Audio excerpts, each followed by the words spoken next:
கூடாரை வெல்லும் ஸ்ரீர் கோவிந்தா உந்தன்னை பாடி பறை கொண்டு யாம்பெரும் சம்மானம் கூடாரை வெல்லும் சீர் கோவிந்தா உந்தன்னை பாடி பறை கொண்டு யாம்பெரும் சம்மானம் நாடு புகழும் பரிசினாலன்றாக சூடகமே தோள்வளையே தோடே செவி பூவே பாடகமே என்றனைய பல்கலனும் யாமணிவோம் ஆடையுடு போம் அதன் பின்னே பார் சோறு மூடனை பெய்து முழங்கை வழிவார கூடியிருந்து குளிர்ந்தேலோரம் பாவாய். கூடாரை வெல்லும் சீர் கோவிந்தா. பகவானோட கூடனம். கூடுபவரை பகவான் காக்கிறான், கூடாதவரை வெல்கிறான். ராவணனிடம் சிறிய திருவடியான ஹனுமானை தூதுவனாக அனுப்புகிறார் பகவான். அங்கதனை அனுப்புகிறார். ராவணன் சரணாகதி பண்ணல. பகவான் எவ்வளவோ முயற்சி பண்றார். போர்லையும் ராவணன் தோற்றபோது இன்று போய் நாளை வா அப்படின்னு, அன்னைக்கு ஒரு நாளானா திருந்துவான் அப்படின்னு, கூடுவான் அப்படின்னு. கூடவில்லை, அவனை வென்றார். கூடாரை வெல்லும் சீர் கோவிந்தன். கூடுபவரை காப்பார். பாண்டவர்களை எப்படி காத்தார்? தன்னையே கொடுத்தார் பகவான் அவனுக்கு.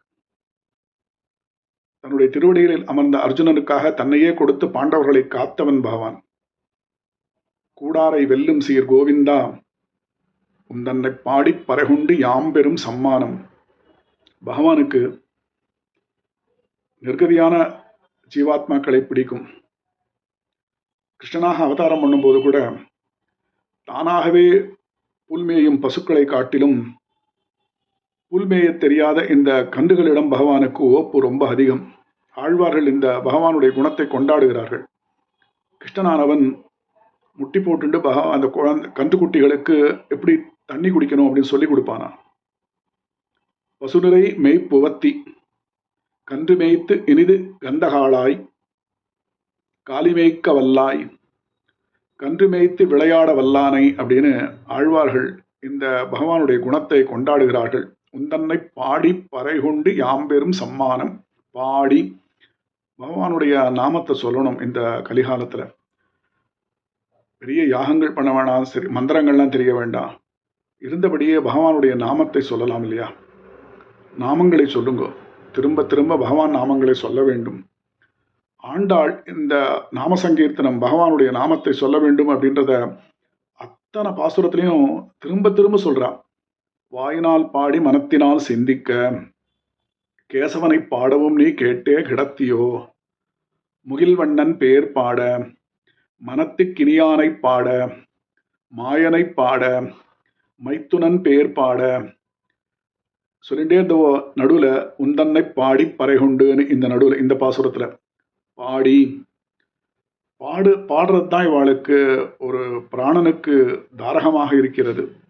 பாடணும் பாடணும் பாடணும், பகவத் நாமாவை சொல்லிகிட்டே இருக்கணும், இடைவிடாமல் சொல்ல வேண்டும். யாம்பெரும் சம்மானம். அதுக்கு எப்பேற்பட்ட சம்மானம் கிடைக்கும் அப்படின்னா பகவான் கிட்ட அனாதி காலமாக நம்ம பட்ட அந்த துன்பங்கள்லாம் போய் நம்மளை கரை சேர்க்கிறான். வைகுண்ட பதவியே கொடுக்கிறான், மோட்சத்தை அளிக்கிறான். நாடு புகழும் பரிசினால் நன்றாக நாடு நகரமும் நன்கரிய நமோ நாராயணாய வென்று அப்படின்னு ஆழ்வார்கள் பாடினா, இங்க நாடு நகரமும் நன்குடன் காண நலனையூர் பண்ணி வீடு பெருத்தி தன்னுடைய மூவுலகம் தரும் நாயகமே அப்படின்னு கொண்டாடுற ஆழ்வார்கள். மூவுலகத்தையும் தருவான் நாடு புகழும் பரிசினால் அப்படின்றதுக்கு இதான் அர்த்தம்.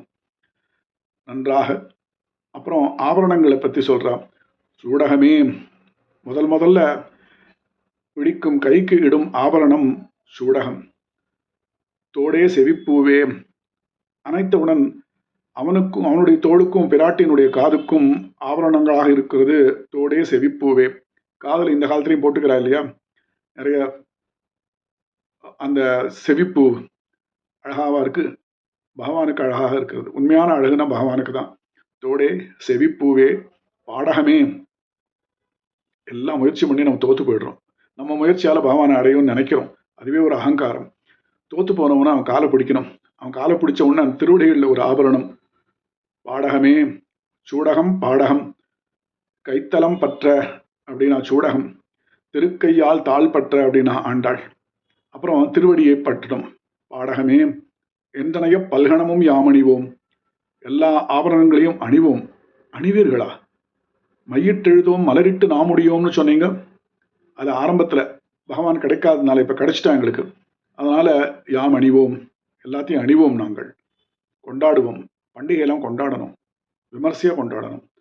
கோயிலுக்கு போகும்போது நம்மளை அழகாக அலங்கரித்து கொண்டு போக வேண்டும். எப்ப பார்த்தாலும் அழுது ஒழிஞ்சிட்டு ஆத்துல அப்படி இருக்கிறது இல்லை. ஒரு பண்டிகையும் பகவானின் நினைவாலே கொண்டாடப்படுகிறது. அதனால காலங்காத்தால் எழுந்து பண்டிகையை கொண்டாடணும். அதுதான் ஆண்டாள் இங்க சொல்றான். கோவிந்தா உந்தன்னை பாடி பறைகுண்டு ஆடை உடுப்போம். கோவிந்தா புண்டரீகாட்சா அப்படின்னு திரௌபதி கேட்டபோது வெகு தூரத்தில் இருந்தாய், துவரக்கால புடவை சுரந்தாய் நீ. பக்கத்துல இருக்கோம் நாங்க, எங்களுக்கு நீ ஆடை கொடுக்க மாட்டாயா என்ன? ஆடை உடுப்போம், ஆடை உடுப்போம். அதன் பின்னே பார்சோறு. இது வரைக்கும் நெய் உண்ணும் பால் உண்ணும் அப்படின்னு ஒரு மாசமா விரதம். இப்போ விரதம் முடிஞ்சுது. அதனால பார்சோறு மூடனை பெய்து. பால் நிறைய மீந்து போச்சு, யாரும் கொண்டாடல, நெய்யெல்லாம் சாப்பிடல, விரதம் இருந்தோம். இப்ப நிறைய அதிகமானதுனால அதிகமா சாப்பிடுவோம். மூடனை பெய்து முழங்கை வழிவார நாங்கள் கூடியிருந்து குளிர்வோம். எப்படி கூடியிருந்துன்னா என்ன அர்த்தம் அப்படின்னா, கூடியிருந்து இந்த பாகவதர்கள்லாம் கூடியிருந்து பகவானை அனுபவிக்கணும் அப்படின்னு மேலோட்டமாக இதுக்கு அர்த்தம். அதுக்கு உள்ளர்த்தம் என்ன அப்படின்னாக்கா, அகமன்னம் அகமன்னாத. பகவானுக்கு இந்த ஜீவாத்மா போக்கியம். நம்ம போக்கியமா இருக்கு, நம்மளை உண்ணுபவன் நம்ம ஆத்மா. இந்த ஆத்மா பகவானுக்கு சரீரம். நம்மளை உண்ணும் பகவானை நாமும் உண்வோம். அதான் கூடியிருந்து குளிர்ந்தது, பகவானோட சேர்றது. இந்த ஜீவாத்மா பரமாத்மாவோட சேர்றது தான் கூடியிருந்து குளிர்வது. இந்த ஆத்மா குளிரும்.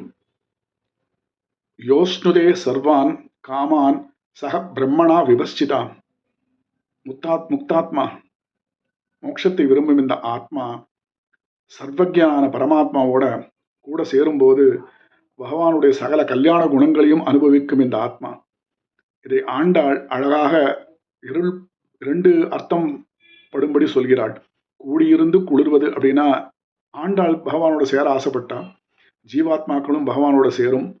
அகமன்னாத அப்படின்னு கூடியிருந்து குளிர்ந்தேலோர் எம்பாவாய் அப்படின்னு பிரார்த்திக்கிறார்கள் ஆண்டாள் குழாம் அனைவரும்.